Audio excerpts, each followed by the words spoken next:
அனைவருக்கும் எனது அன்பான வணக்கம். இன்னைக்கு நம்ம என்ன பார்க்க போறோம் அப்படின்னா, 6ஆம் வகுப்பில் புவியியல் பாடப்பகுதியில் முதல் பாடமான பேரண்டம் சூரிய குடும்பம் என்ற பாடத்திலிருந்து அதிகாலை வேளையில் அந்தி பொழுதில் நாம் வெற்றி கண்ணால் பார்க்கக்கூடிய ஒரு கோளை பற்றியும், நிலவிற்கு அடுத்தபடியாக விண்ணில் பிரகாசமாக தெரியக்கூடிய ஒரு கோளை பற்றியும் தான் இன்றைய காணொலியை நம்ம பார்க்க போறோம். சரிங்களா? நாம் அனைவரும் அதிகாலை வேளையில் அந்தி பொழுதில் வெற்றி கண்ணால் பார்க்கக்கூடிய ஒரு கோள் என்றால் அது மெர்க்குரி என்று அழைக்கப்படக்கூடிய புதன் கோள் தான். இந்த கோளிற்கு மெர்க்குரி என்று பெயர் வருவதற்கு காரணம் என்னவென்றால், ரோமானிய நாட்டில் ரோமானிய கடவுள்களுக்கு தூதுவராக செயல்பட்டவர் மெர்க்குரி. அந்த மெர்க்குரி என்ற பெயரை தான் இந்த கோளிற்கு பெயராக சூட்டியுள்ளார்கள். சூரியனுக்கு மிக அருகில் இருக்கக்கூடிய இந்த கோளில் நீரோ வாயுவோ இல்லாத ஒரு வளிமண்டலம் இல்லாத ஒரு கோளாக இந்த கோள் செயல்பட்டு கொண்டிருக்கிறது. அதாவது இந்த பிளானட்டை சுற்றி அட்மாஸ்பியர் என்ற வளிமண்டலம் இல்லாத காரணத்தால் பகல் பொழுதில் வெப்பநிலை மிக அதிகமாகவும், இரவு பொழுதில் அப்படியே ஆப்போசிட்டாக கடும் குளிராக இருக்கக்கூடிய ஒரு கோள் என்றால் அது புதன் கோள் தான். இப்ப நம்ம வாழக்கூடிய பூமியின் வெப்பநிலையை சராசரியாக பகல் பொழுதில் ஒரு 45 டிகிரி என்று அளவில் எடுத்துக்கொண்டால் கூட 10 மடங்கு அதிகமாக பகல் பொழுதில் 430 டிகிரி சென்டிகிரேட் வரை கடும் வெப்பம் நிலவக்கூடிய ஒரு கோளாகவும், அதே போல் இரவு பொழுதில் -180 டிகிரி சென்டிகிரேட் வரை கடும் குளிர் நிலவக்கூடிய ஒரு கோளாகவும் இந்த கோளில் நிலவுவதால் இந்த கோளில் உயிரினங்கள் வாழக்கூடிய சூழ்நிலை இல்லை. சரிங்களா? நாம் வாழக்கூடிய பூமிக்கு துணைக்கோளாக சந்திரன் இருப்பது போல் இந்த கோளுக்கு எந்த விதமான இயற்கையான துணைக்கோள்கள் இல்லை. சரிங்களா?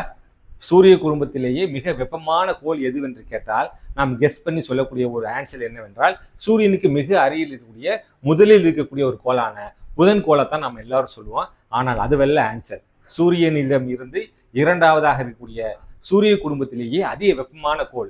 ஏனென்றால் புதன் கோளை சுற்றி வளிமண்டலம் என்று அழைக்கப்படக்கூடிய அட்மாஸ்பியர் இல்லாத காரணத்தாலும், ஆனால் வீனஸ் என்ற இந்த வெள்ளிக்கோளை சுற்றி வளிமண்டலம் உள்ள காரணத்தால் 460 டிகிரி சென்டிகிரேட் வரை உள்ள வெப்பமான கோளான வீனஸ் என்று அழைக்கப்படக்கூடிய வெள்ளிக்கோள் தான் சூரிய குடும்பத்திலேயே அதிக வெப்பமான கோள்.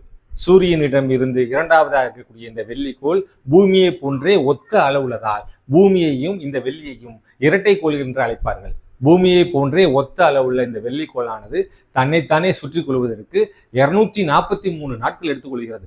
அந்த அளவிற்கு மெதுவாக சுற்றக்கூடிய ஒரு கோள் என்றால் அது வெள்ளிக்கோள் தான்.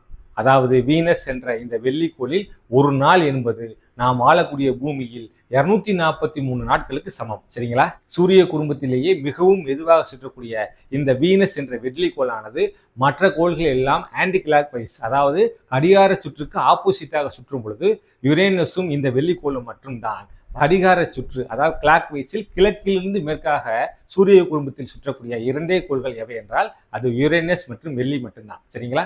அன்பு மற்றும் அழகை குறிக்கக்கூடிய ரோமானியர்களின் பெண் கடவுளின் பெயரால் அழைக்கப்படக்கூடிய இந்த வீனஸ் கோளிற்கு புதன் கோளை போன்றே இந்த கோளிற்கும் துணைக்கோள்கள் இல்லை. இந்த வீனஸ் என்ற வெள்ளிக்கோள் பூமியில் காலையிலும் மாலையிலும் விண்ணில் காணப்படுவதால் இந்த கோளை நாம் விடிவெள்ளி என்றும் அந்தி வெள்ளி என்று அழைக்கின்றோம். இரவு பொழுதில் விண்வெளியில் நிலவிற்கு அடுத்தபடியாக விண்ணில் பிரகாசமாக தெரியக்கூடிய ஒரே விண்பொருள் எதுவென்றால் அது வீனஸ் என்ற இந்த வெள்ளிக்கோள் தான். சரிங்களா?